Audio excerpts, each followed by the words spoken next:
mianatra eo tongotrao.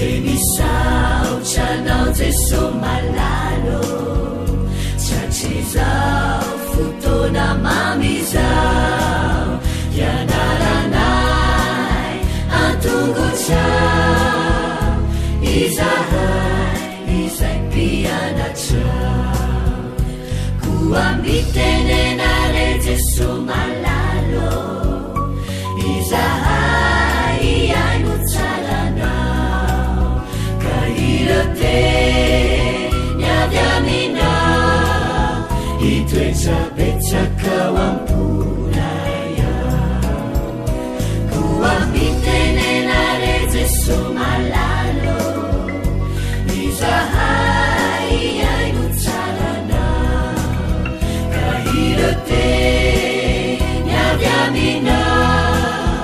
itwecabecakawampunaya irote nyavyamina itwecabecakawampunaya.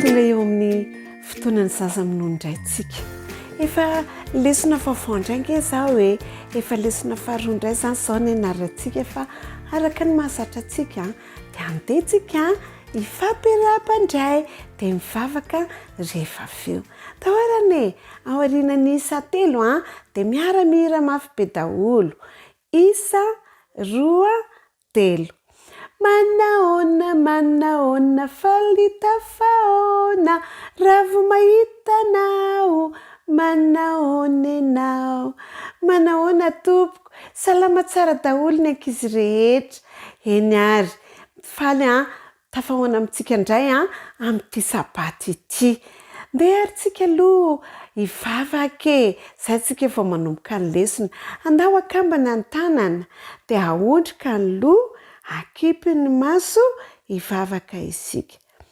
Jesosy malalo misaotranao zahay fa tratra sao sabaty zao indray amerina lesona izahay omeo fahendrena omeo fahalalana amin'ny anaran'i Jesosy nangatahana ivavaka amen. Eny ary lesona vaovao lesona faharoa zao ny ataotsika lesona amin'ity telo volany ity ndao arany averiko dia mamerina ianareo lesona faharoa makany am-piangonana i Jesosy averina ary lesona faharoa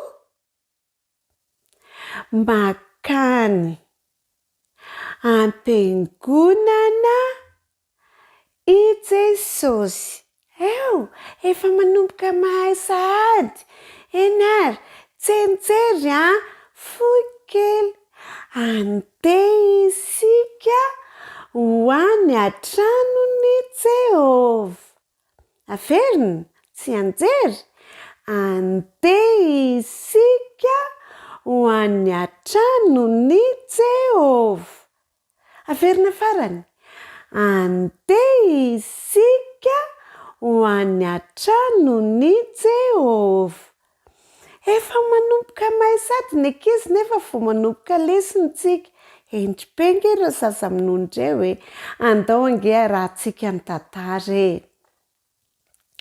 tia makany am-piangonana i Jesosy mahafinaritra azy makany am-piangonana rehefa sabata dia rehefa tonga any izy dia miaraka amin'ny olona rehetrarehetra nareo koa ve mba tia makany am-piangonana io zao misy sary fiangonana misy tilikambo ange ny fiangonana hony fa ny atsika ange tsisy fa tsy maninona zany de tsara tarebe moa le fiangonantsika io zao Jesosy fa sabata zao ny andro miaraka amin'ny olona izy mitantara ny momba azy mitantara ny momban'Andriamanitra miresaka momba ny zavaboahary mahafinaritra an Jesosy angeny miresaka amin'ny olona de ampenariny ny olona rehetrarehetra mba hoendry tsara de ireo ny ankizy kely ireo ny olon-dehibe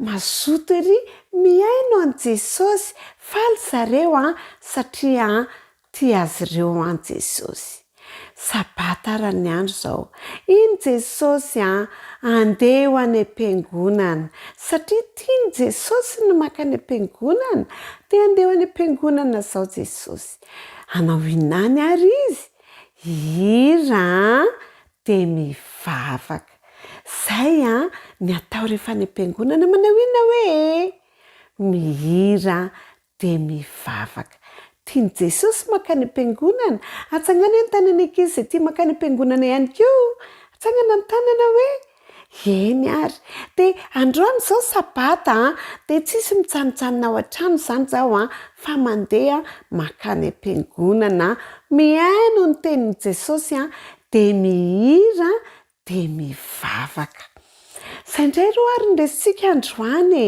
fandao averintsika aloha ny lohateny lesona faharoa makany am-piangonana i Jesosy tsy anjery andeha isika ho any an-tranon'i Jehovah mahafinaritra efa manomboka mahay mitadidy ny ankizy tohizatsika amin'ny herindray ny lesona fa nakany am-piangonana zao i Jesosy andeha ary alohantsika ifanao veloma indray ivavaka tsika de ifanao veloma de amin'ny herindray miaona rehefa feo ao ary akambana ny tanana ahondrika ny loha akipy ny maso vavaka isika misaotra anao zay Jesosy fatarianao ho tia makany am-piangonana hira de ivavaka de hiaino ny teninao ampio zahay mba ho zaza endry misaotra Jesosy amen tao ary ao aorianany telo de ifanao velomitsika 1 2 3 tia mifanao veloma veloma veloma tia mifanao veloma amin'ny herindray veloma tompoko amin'ny herindray zany tsika miaona de samy endry tsara ny sasa amin'ony rehetra veloma tompo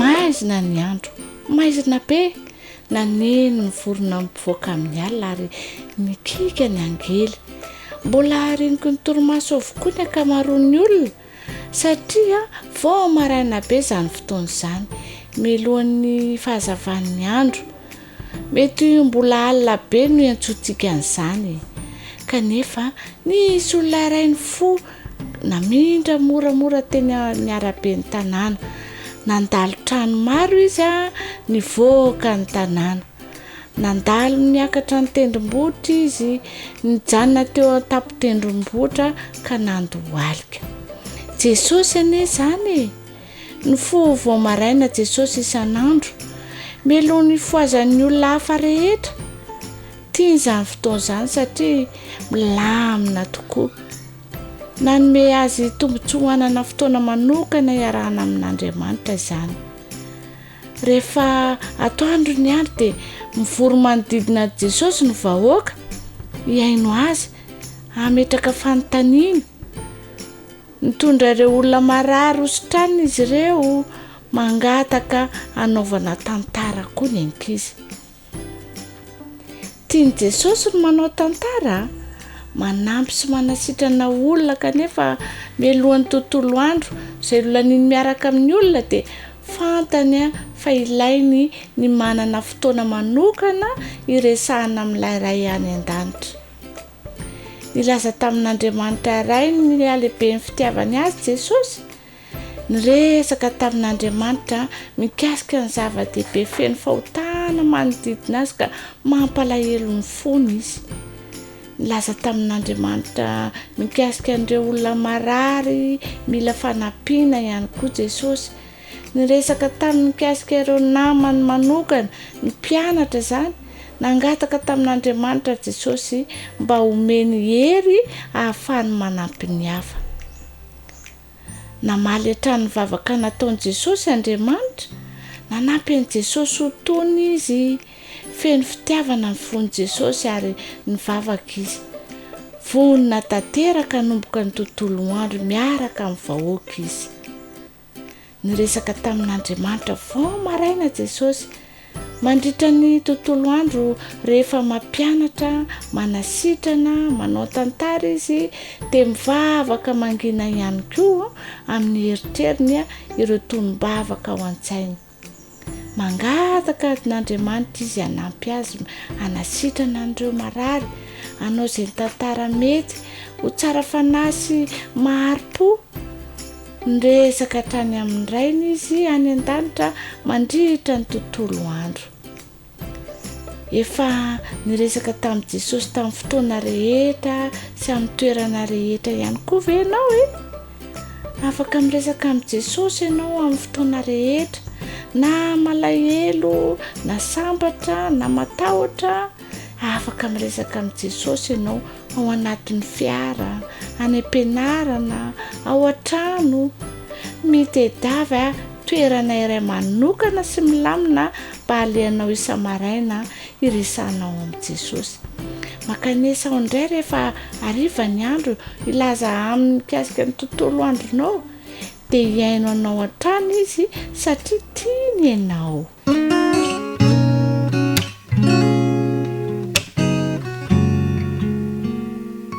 Ravo sy faly tokoa rakizy ny foko tafahoana aminareo indray amin'izao sabata mahafinaritra izao.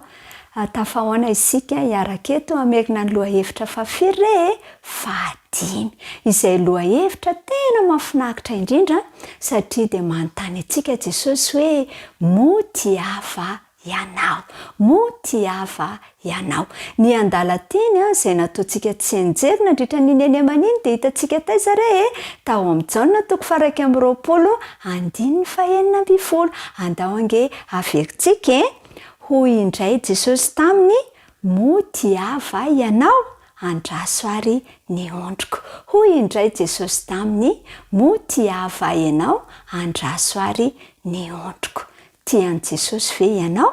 Za koa rakisa dia tian'i Jesosy ary manantena fa ianao koa dia tian'i Jesosy. Ka raha tian'i Jesosy isika dia manana andraikitra nge tian'i Jesosy apetraka amintsika dia tsy inona izany fa hikarakara ny namantsika. Ary izay indrindra nge ny fonosiny tantarantsika androany andao ange arahana mpitiavany dia mirary sabata mahafinaritra ho anao eo ampanarahana izany tantara izany. Dahoary. Efa nisy olona ve namerimberina nametraka fanontaniana iray taminao? Hoy angamba ianao anakapo hoe tsy efa reny ve ny valiteniko tamin'ny voalohany? Sa tsy azony? Intelo i Jesosy no nametraka fanontaniana iray tamin'ny Petera rakizy. Tsy nitombona mihitsy ny sain'i Petera. Andeha anjono ka. Hoy izy tamin'ireo mpianatra hafa. Farafaratsy mba manao zavatra rehefa manjono e. Efa fotoana elaela izay manko ny lasa hatramin'ny itsanganan'i Jesosy tamin'ny maty. Efa niseho indroa tamin'ireo mpianatra izy. Nahafinaritra tokoa ny nahita azy ary nahafantatra fa velona izy. Tsy nilaza mikasika ny nandavan'i Petera azy intelo Jesosy. Mbola sadaikatra sy menatra tamin'ny zavatra nataony anefa i Petera rakizy. Nangataka famelan-keloka tamin'Andriamanitra izy. Netony eritreritra angamba izy hoe tsy hatoky azy intsony Jesosy. Fantatra reto mpianatra hafa ve ny mikasika ny fandavany an'i Jesosy? Fantatra izy ireo ve fa nanenenany tokoa ny teny nataony? Nanapa-kevitra ny anjo niaraka amin'ny Petera ny sasany tamin'ireo mpianatra hafa. noho izany raha niletika iny indrindra ny masoandro dia niditra tao anatin'ny sambo izy ireo ary lasa namakivaky ny rano. Nijanona tena nandritry ny alina nge izy ireo e, saingy tsy nahazo na inona na inona. Tena verimaina tokoa ty asa nandritry ny alina ity ka, hoy Petera tao an'eritreriny. Vao maraina ny ampitsoniny, raha vao nanomboka niposaka nge masoandro e, dia nitodoeny amin'ny morona izy ireo. Tsy nahazo trondro na dia ray akory aza. Rehefa nanakaiky morona nefa ny sambon'izy ireo dia indro tsikariny nisy lehilahy iray izay nijoro teo amoron-dranomasina. Niantso ilay lehilahy, nahazo trondro ve ianareo? Namaly ny mpianatra, tsy nahazo mihitsy. Dia niantso indray ilay lehilahy, atsy-pahazo avy eo amin'ny ankavanan'ny sambo ny aratonareo dia azo ianareo e. Te hamalifaly ilay lehilahy fotsiny ve izy ireo? Na koa naniry ny hanandrana indray mandeha farany? Na inona mety ho antony ndraiky izy dia nanao arak'izay nolazain'ilay lehilahy izy ireo. Teo no eo dia feno trondro tafahoatra ny aratony izy ireo. Anka tsy vita na dia napakatra izany tanatin'ny sambo azy. Rehefa izany dia tsikaritry jaona fa i Jesosy ilay lehilahy, koa dia niantso an'i Petera izy. Ny tompo eo! Faly dia faly tokoa Petera nahita an'i Jesosy indray. Niandry azy ireo Jesosy, efa kely sisa dia ho tonga teny amin'ny morona izy ireo. Ka tsy niandry intsony ange Petera e, nitsambikina avy tao anaty sambo izy. Ary dia niazakazaka nakeny amin'i Jesosy. Nanaraka azy avy tato aoriana tamin'ny sambo kosa ny hafa.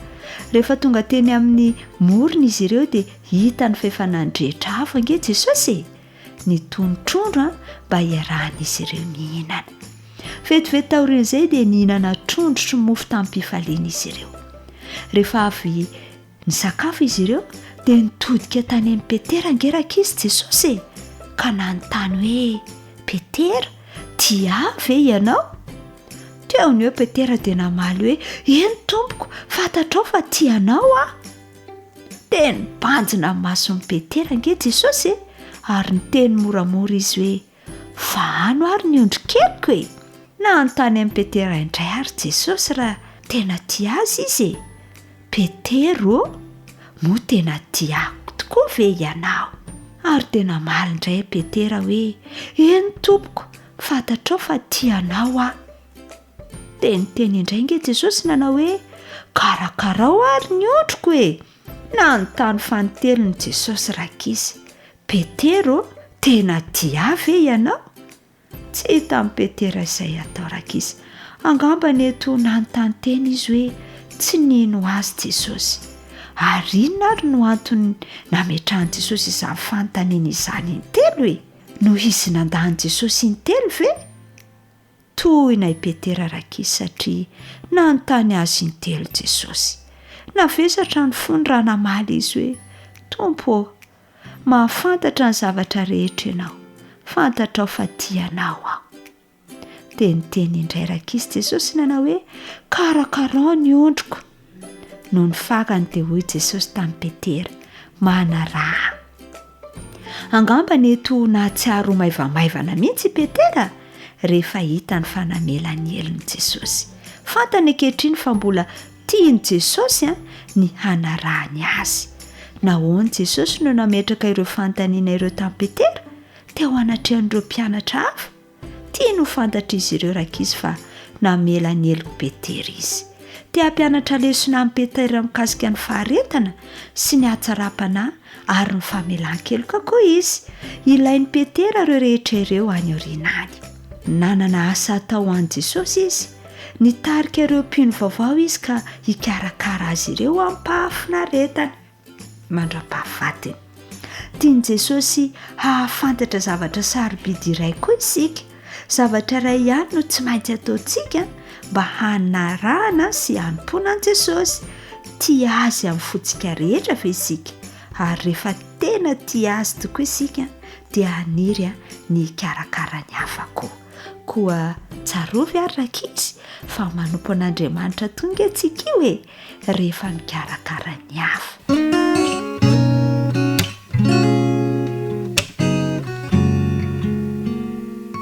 Faly miaravantsika tanora zandry indray ary anjarantsika indray zao niaraka mitina sy amerina ny lesina fa dimy izay indrindra lesina fahadimy vahidiny eto amintsika izay ny lohatenitsika ndao ary araka merina ny tsenjery fa mino isika fa ny fahasoavan'i Jesosy Tompo no amonjenantsika dia tahaka ny azy ihany koa averina indray mandeha fa mino isika fa ny fahasoavan'i Jesosy Tompo no amonjenantsika dia tahaka ny azy ihany koa asan'ny apôstôly 5:10 andininy 2:10 amitina indray ary isika rehefa nitoy ny fitombon'ireo vahoakan'Andriamanitra tamin'izany fiangonana voalohany izany tany amin'ny faritra maro samihafa satria efa nivoaka ny Jerosalema izy ireo araka ny hitantsika tamin'ny herinandro fa tany Antiokia, tany Atena, pedabe ny toerana izay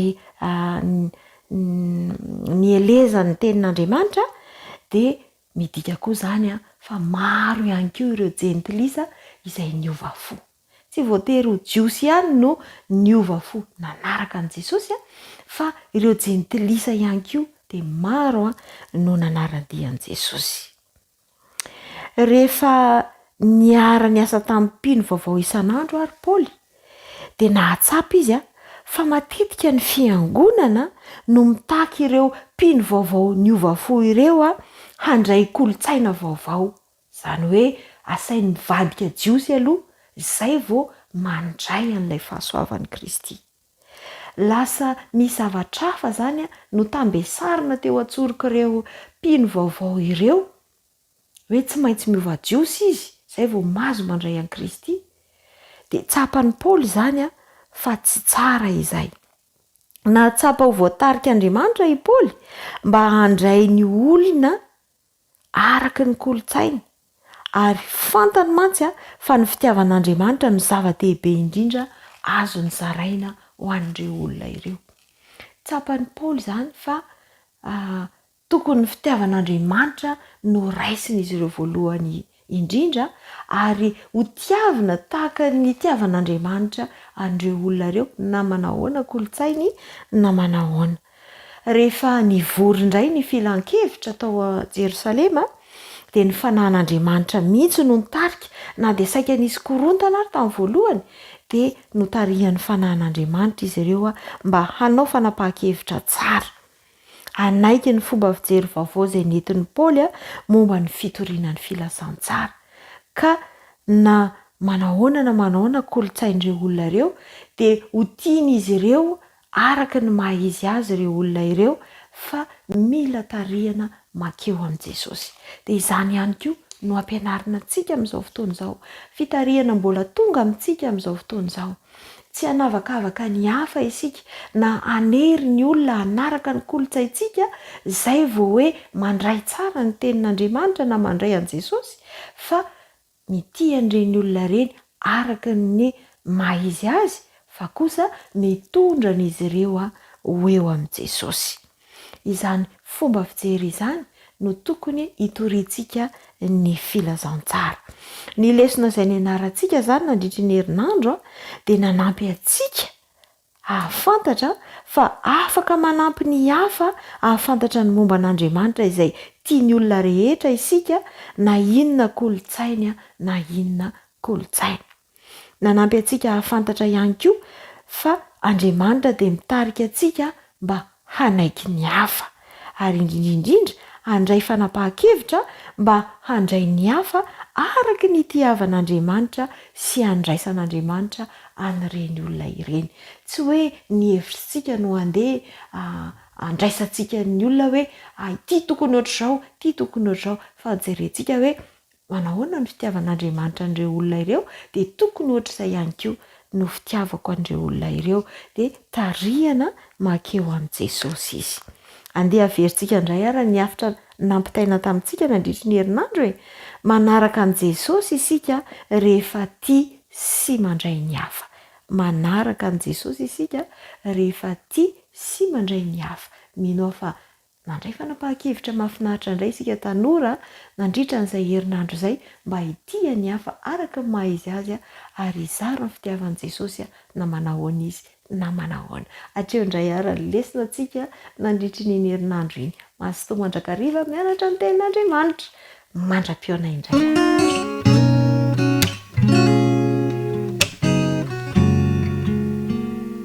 miarabany tanora 13 taona sy 14 taona rehetra indray natratra ity fotoana ity indray isika izay ahafahantsika mamerina izay lesona ny ararantsika tao anatin'iny herinandro iny lesona fahadimy sahady isika izay mitondra lohateny hoe tsy manary toky na dia toa tsy eo az'Andriamanitra.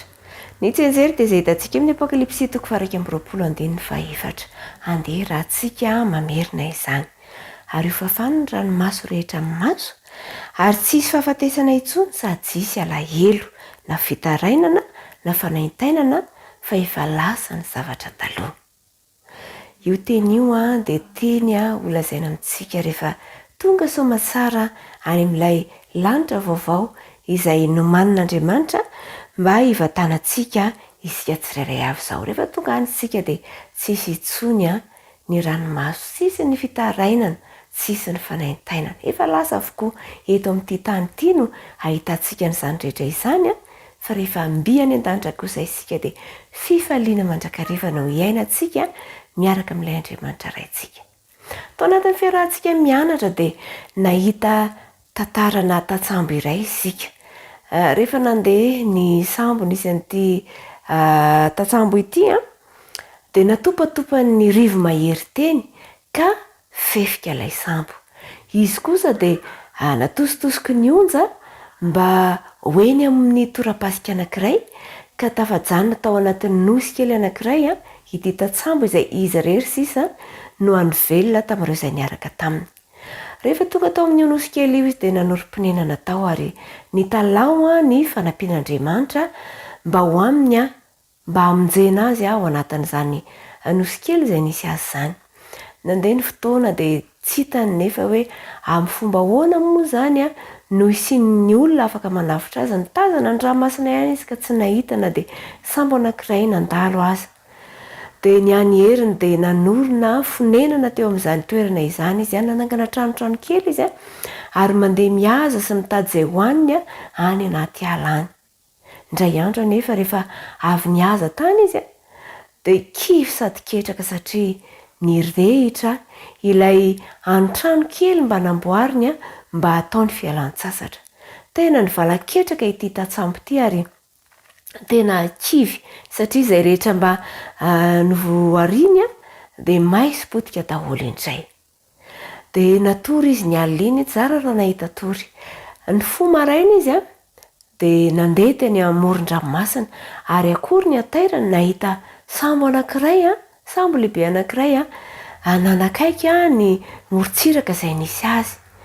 Dia rehefa nanantona ireo olona tao anatin'ny sambo dia nifampiresaka taminy dia nilaza izy hoe ahoana moa no nahafantaranareo fa misy olona ato amin'ity nosy ity. Dia olay kapiteny sambo hoe ny afo izay nalefanao maly no hitanay kanefa tsy afaka nanantona izahay raha tsy izao amin'izao fotoana izao. Teo vao gaga ilay tatsambo hoe aika nisy antony ny famaizany ny tranony iny ary raha tsy nisy an'iny zavatra iny tsy afaka nanantona ireto sambo lehibe izay namonjy azy. Eo amin'ny fiainantsika ihany koa dia mety misy ny zavatra izay tsy araky ny heverantsika azy, tsy araky ny faniriantsika ny zavatra mety miseho misy ny zavatra mety mampalahelo antsika sy mahaory antsika kanefa tadio tetenin'ny soratra masina ity hoe fa ny zavatra rehetra dia miara-miasa ahasoa izay tian'Andriamanitra. Raha mbola eto amin'ity tany ity isika dia misy ny fakapana maro, misy ny fisedrana maro, misy ny olana rehetra izay mandalo amin'ny fiainantsika kanefa tadidio fa eo anatrehan'ireny zavatra rehetra ireny na dia toa tsy eo ary Andriamanitra dia eo izy, eo anilanao eo izy mampahery anao, misakambona anao na dia tsy fantatrao azy izany. Jesosy fony teo amin'ny hazo fijaliana dia nieritreritra ihany koa hoe sao dia mandao azy Andriamanitra.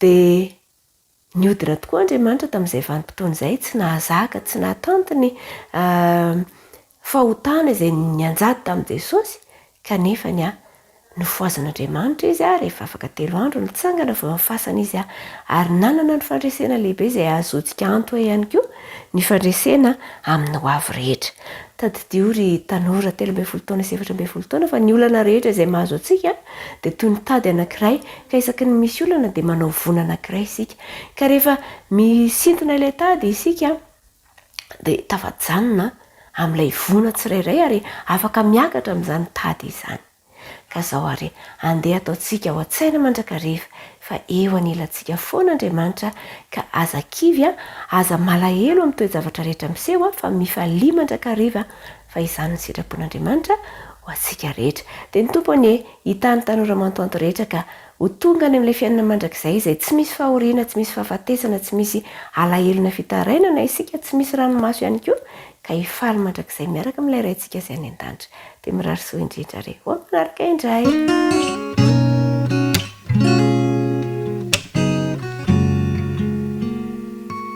dia faletrany tafaraka amintsika zatovo amin'izao sabata izao hiaraka novo lesona ao anatin'ny fotoana fo isika amin'ny alalan'ity fandaran'ity na mahita mivantana ianao amin'ny pejy Facebook ny radio Oasis na manaraka amin'ny alalan'ny onjam-peo ihany koa miaraka amin'ny fifaliana Alain Franco voavela heloka izay indray no lohateny ao amin'ny Jona atoko 5:2 no misy ny andininy Jona atoko 5:2 dia izao voalaza satria fantatro fa ianao dia Andriamanitra mamindra fo sy miantra mahari-po sady be famindram-po ary manenina ny amin'ny loza Jona atoko 5:2 voavela heloka ireo miresaka ny Jona moa zany tsika dia ny tantaran'ny Jona nanavotra ary ampita hafatra amin'ny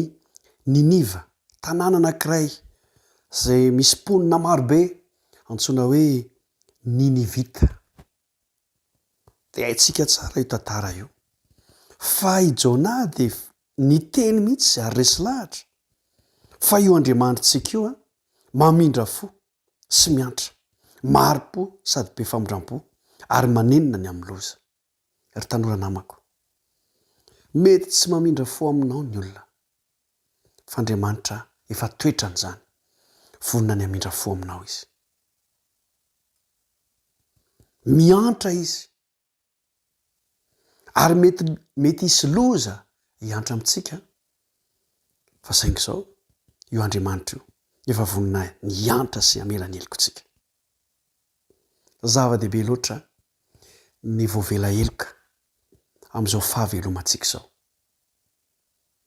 rehefa tsy voavela heloka ianao a dia misy loza tonga aminao misy andreo karazana fahombiazana samihafa tsy fahombiazana samihafa tonga amintsika dia tsika tsy tonga saina mihitsy hoe fa maninona ary ohatrany tsy mety mihitsy zavatra ataoko rehetra ohatra mba miezaka mianatra ihany afa ohatrany tsy tafavoaka mihitsy ohatrany mba miezaka manao an'izao ihany afa ohatrany tsy mety mihitsy tsy mahomby mihitsy zavatra rehetra ataoko ary indraindray ary dia ohatrany hoe misy loza mitranga foana misy loza mitranga foana dia ohatra mitady potika zany ny fiainantsika dia mikivy isika fa reo olona Ninivita dia namindran'Andriamanitra fo ary niantrany afaka ny anao amin'izany koa Andriamanitra afaka anao an'izany aminao izy satria toetrany izany fanaony izany noho izany fanapahan-kevitritsika ary androany araka ilay lohateny hoe voavela heloka ataovy azonao antoka fa voavela heloka ianao aza manaiky mihitsy isa-maraina isaky ny atoandro isaky ny hariva ataovy azo antoka mangala famelan-keloka amin'Andriamanitra fa izany no antoko ny fahombiazantsika ary ambara amintsika fa rehefa voavela heloka angetsika na ny aretina aza tsy tonga amintsika fa matoa tonga amintsika ny karazana problema samihafa tsy fahombiazana isan-karazany dia anisany tsy voavela heloka ianao ka ny antony ivavahantsika dia mba hatonga antsika voavela heloka noho izany manao antso amintsika amin'ity fotoana ity ataovy tsapanao voarainao fa navelan'Andriamanitra ny helokao tsapanao fa niantranao izy ary raha misy loza aza mety hitranga dia manenina ny amin'izany loza izany Andriamanitra izay naika atao aminao ary raha misy karazana loza ihany koa lefan'ilay fahavalo de afaka anakana n'izany ny tompo satria efa navelan'ny eloka tena mampahery iny loha hevitra iny a de mirary antsika mba voavela eloka am'izao taonanao zao am'izao anio izao mandra-piresaka indray ary ho amin'ny manaraka zay risia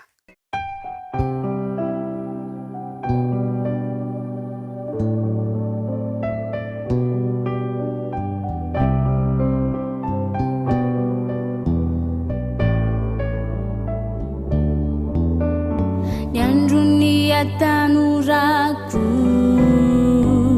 ritompotsaro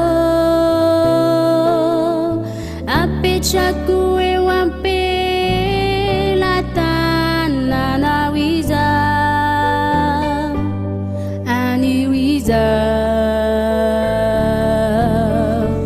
iriko andro soa sy tena kanto fenuni faendrena avyamina atokakoanao jeso ierini atanuraku yanao irery tompoa irikomba itantana azavela andeirela jesosio siluvinao isanandro nilalako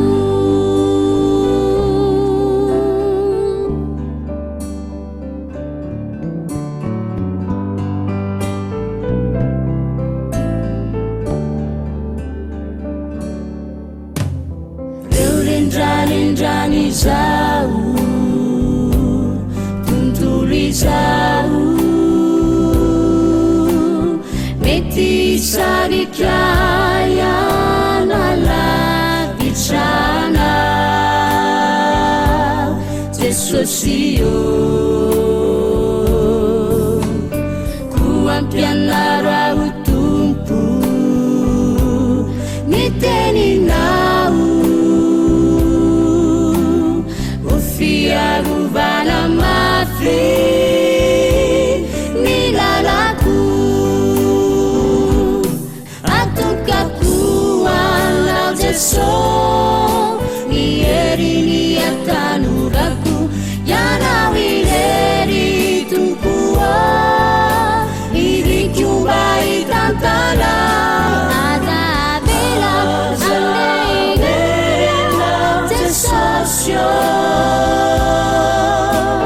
siluvinao isanandro nilalako atokakoanao jeso ierini atanuraku yanao irery tompoa irikomba itantana azavela andeirela jesosio siluvinao isanandro nilalako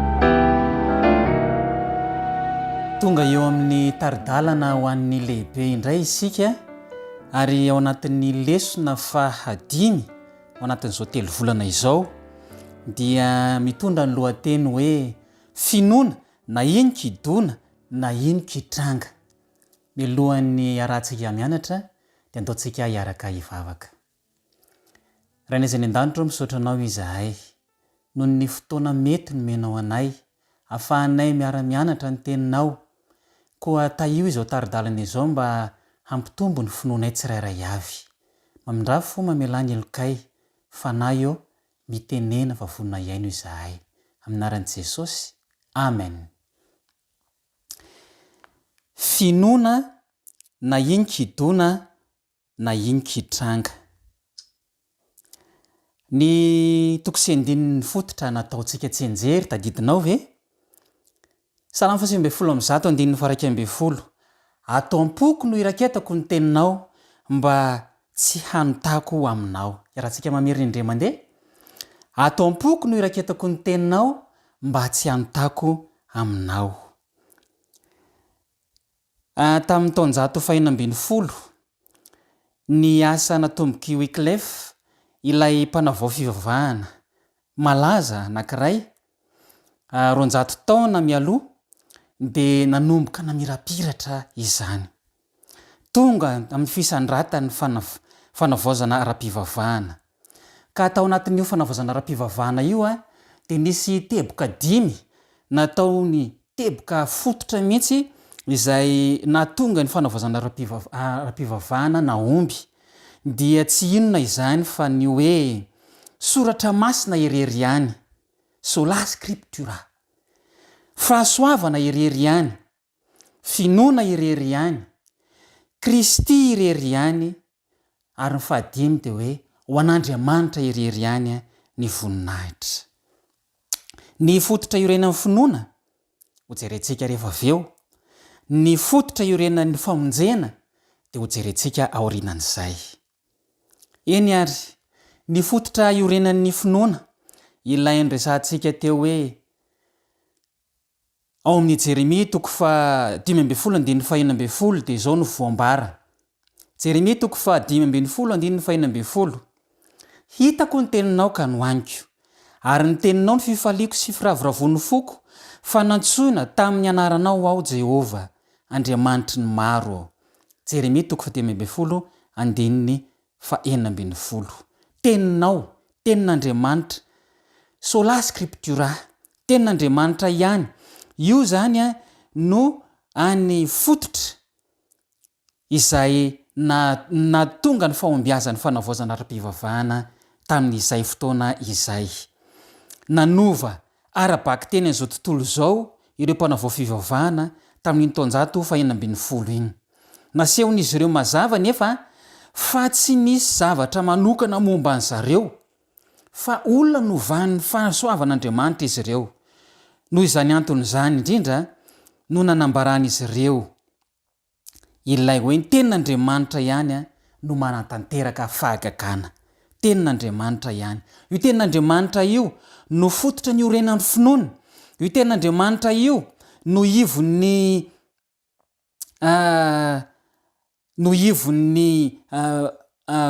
fahasoavana. Io tenin'Andriamanitra io no mizara fifaliana. Tenin'Andriamanitra io no mitondra fanantenana sy fahazavana ary mitaridalana manome toky ary manome fahendrena. Ka izay tenin'Andriamanitra izay dia ny asa manan-kery teo amin'izy ireo dia nolazaina mihitsy ary tamin'izay fotoana izay ary nambara fa ny Baiboly dia natao ho an'ny rehetra. Nde ny tsika maky ao amin'ny Asan'ny Apôstôly 2:4 hoe Asan'ny Apôstôly 2:4 ary nandroso sy niely ny tenin'Andriamanitra.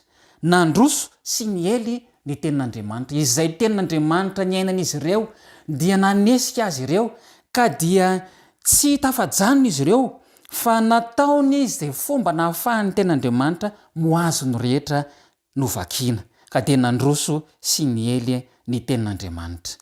Nanao fanitsina ireo fahadisoana sasany tamin'ny fandikanany teny tao amin'ny Baiboly Wycliffe. Dia naveo nisy ndraiky io olona hafa nanao fanitsiana sy fanatsarana izany Baiboly izany, hitahaka ny Tyndale izany.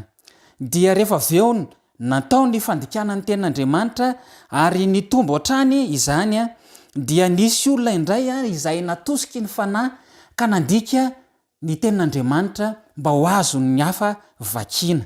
Dia niseo ny filazantsara ihany koa efa voadika tamin'ny taona 530 sy 900. Ary tamin'izany ny baiboly ho an'ny rehetra raha mbola teo ampamola volana sy famoahana ny baiboly tamin'ny dika teny anglisy de mpanafao-vivahana hafa indraikio no nandika ny baiboly tamin'ny fitenin-drazany de niainga tamin'io de olona hafa indray nandika azy tamin'ny fiteny hafa tamin'izay fomba izay de niparitaka tao Eropa tamin'ny fitenin'izy ireo tsirairay avy ny baiboly tahaka ny Martin Luther tamin'ny teny Allemagne tahaka ny ry Pierre Robert tamin'ny teny frantsay sy ny maro hafa koa izay niseo izy ireo mba nazahoan'ny hafa namaky ny baiboly de niparitaka izany ary dia ny baiboly ho an'ny rehetra nandroso hatrany ary ny tenin'Andriamanitra ao amin'ny Petera 2:1 de izao no fanambarana hitantsika ao Petera 2:1 fa fantatrareo voalohany indrindra fa ny famoahan-kevitry ny faminaniana ao amin'ny soratra masina dia tsy efa ny fisainan'ny olona fotsiny ihany tsy efa ny fisainan'ny olona fotsiny ihany zany tsy araka ny eritreritra izy ireo tsy izay fa teo indrindra ny fanahy masina rehefa namaky voalohany ny baiboly tamin'ny teny latinina i Martin Luther de tena niova ny fiainany rehefa namadibadika ny takila masina izy de tsapa fa tena misy hery ambony nanazava ny sainy velona sy mahery ny filazantsara nanjavona le fomban-drazana maizimaizina ary nipoitra ny fahasoavan'i Kristy herinona nanazava ny sainy ny fanahy masina ilay any mpandika teny baiboly nahazo alalana no nanambara ny fahamarinana voarakitra ao ary io fanahy masina io ihany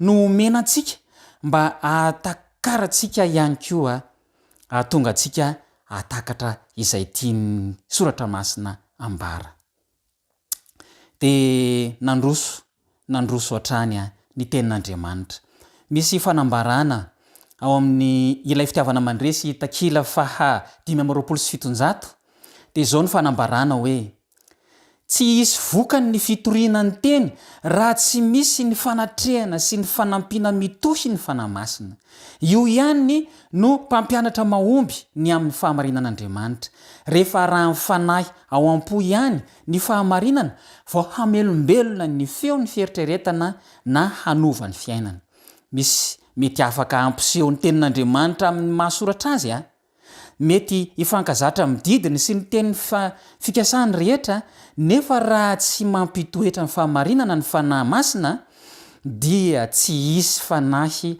iantoraka eo amin'ilay vatolampy ka ho torotoro tsy maintsy eo ny tenin'Andriamanitra ary ny tenin'Andriamanitra no manome hery ary ny tenin'Andriamanitra izay miaraka amin'ny fanahy masina no manome fiovana ka mitondra ho amin'ny famonjena ny fototra iorenan'ny famonjena indray ary no jerentsika ny fototra iorenan'ny famonjena ndeny jerentsika ao amin'ny Efesiana 2:2 Efesiana 2:2 ahoana ho izy fa fahasoavana no namonjena anareo amin'ny finoana ary tsy avy aminareo izany fa fanomezana avy amin'Andriamanitra fahasoavana no namonjena anareo amin'ny finoana fahasoavana irery ihany no namonjena antsika finoana ihany no fomba azahoana fahasoavana fanomezana avy amin'Andriamanitra fanomezana ny zanany fanomezana ny Jesosy Kristy irery ihany noho ny fahotantsika de voaheloka ho amin'ny fahafatesana mandrakizay isika araka ny hitantsika ao amin'ny Romana 9:17 kanefa nanamboatra fomba andoavana ny trosantsika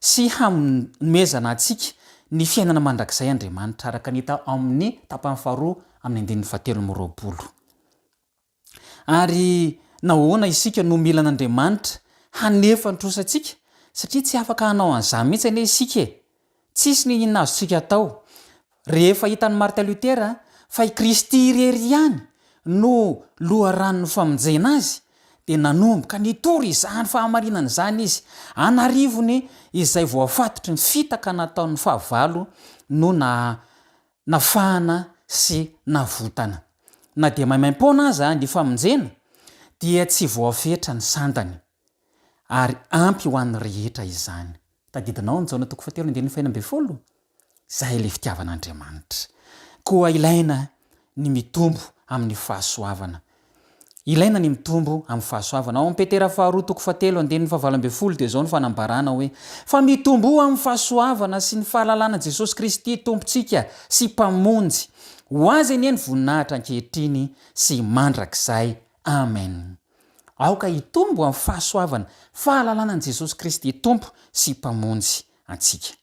Ny nandritra n'le fotoana teo aloha tamin'ny Moyen Âge dia tena nihevitra ny azo famonjena amin'ny alalan'ny herin'ny tenany, amin'ny alalan'ny sorona ataon'ny olona, amin'ny alalan'ny didina voakan'ny mpitondra fivavahana, amin'ny fampijalitena, amin'ny fivahiniana masina, izany ny eritreretan'ny olona azahoana famonjena tamin'izany fotoana izany. Nefa tsy ampy izany. Nampahory ireo olon'ireo ny fahafantarana an'izany rehefa nandray ny fahasoavana izy. Mandra-pahita ny fahasoavan'i Kristy. Nanomboka tamin'izay fotoana izay dia nahatsiaro ho afaka tokoa izy ireo rehefa nandray ny fahasoavan'i Jesosy Kristy. Moa nitarika azy ireo, anao tsinotsinona ny lalàna ve izany fahasoavana izany? Sa hankatoa azy izany fahafahana izany hankatoa ny lalàna? Eny. Dia tamin'ny fotoana indrindra nanaovan'ny Martin Luther fampianarana dia toy ny John Wesley. Ary rehefa toy ny John Wesley tamin'ny iray mpanorona ny fivavahana metodista dia nanomboka ny fo izy. Nitarika azy hikatsaka fitombona amin'ny fahasoavan'ny finoana izany zavatra izany. Ka dia nikatsaka nitandremana ny lalàna mandrakariva i John Wesley. Tsy nahatonga azy hanamavo ny lalàna ny fahafantarany famonjena ny tenany amin'ny alalan'ny fahasoavana fa vao maika ary nandinika izany lalàna izany bebe kokoa i John Wesley mba hifanaraka hatrany hatrany amin'ny fiainany izay andrasan'i Kristy izany rehetrarehetra izany. Ny foto-kevitra lehibe no tanan'ireo mpanao fivavahana ireo dia izay no tanan'ny Vaudois, ry Wycliffe, ry John Wesley, ry John Hus, ry Luther, Zwingli ary ireo rehetra ny iray tamin'izy ireo dia ny fahefan'ny soratra masina tsy mety diso amin'ny mafitsipika ny finoana sy ny fiainana izany. Ao aminatin'ilay hery mifanandrina takela fa 7:500 sy 200 dia ohatran'izao ny fanambarana hoe no laviny ny zon'ny mpitondra fivavahana ny amin'ny konsily, ny amin'ireo rainy fiangonana, ny amin'ny mpanjaka hifeny feo fieritreretany raha ny momba fivavahana. Ny Baiboly no fahefana ho azy ary nosedrainy tamin'ny fampianarany ny fotom-pinoana rehetra sy ny fiambona rehetra. Ny finoanan'Andriamanitra sy ny teniny no nanoana ireo olona masina ireo raha namoy ny ainy teo amin'ny antota-kitay fandoroana izy. Mahereza hoy Latimer tamin'ilay martiora namany raha nadiva hampanginany feony ny lelafo. Handrehitra fa nilo eto Angletera isika anio no ny fahasoavan'Andriamanitra. Izay no itokisako fa tsy ho faty na oviana na oviana ny tenan'Andriamanitra. Ry mpiara-mianatra, velona sy mahery ny tenan'Andriamanitra. Ampianova asy ianao ny tenan'Andriamanitra ary ampianova antsika rehetra ny tenan'Andriamanitra. Raha manjaka ao am-poko ny tenan'Andriamanitra dia hazava ny fiainako. Raha manjaka eo amin'ny fiarahamonina misy ahy ny tenan'Andriamanitra dia hiova izao tontolo izao. Koa aoka ho raisina tenan'Andriamanitra. Aoka ho azontsika tsapaina mihitsy ary anao izay azontsika tao isika amin'ny fiezahana hitady ny tenan'Andriamanitra.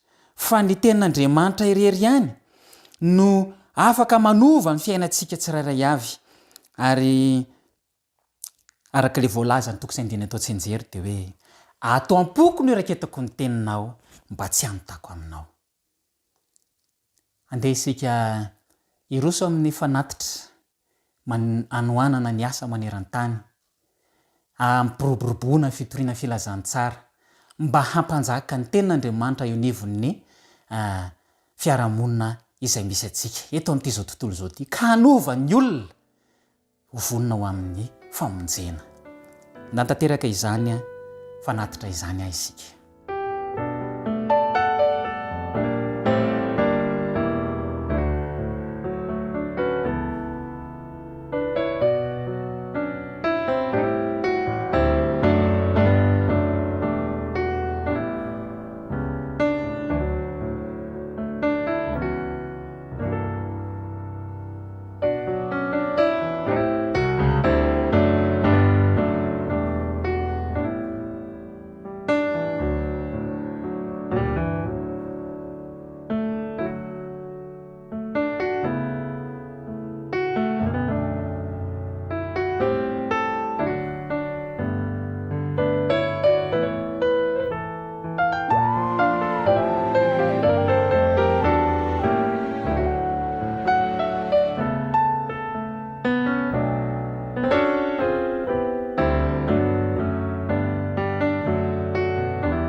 Ivavaka isika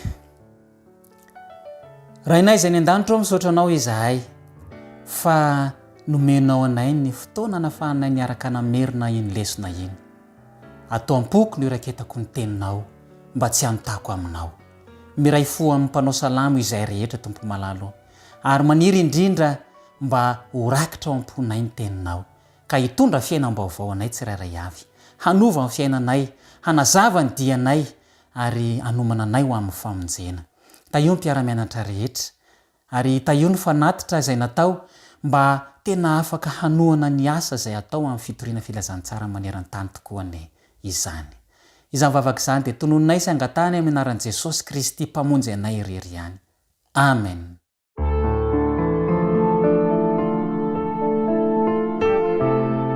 Mianatra eo tongotrao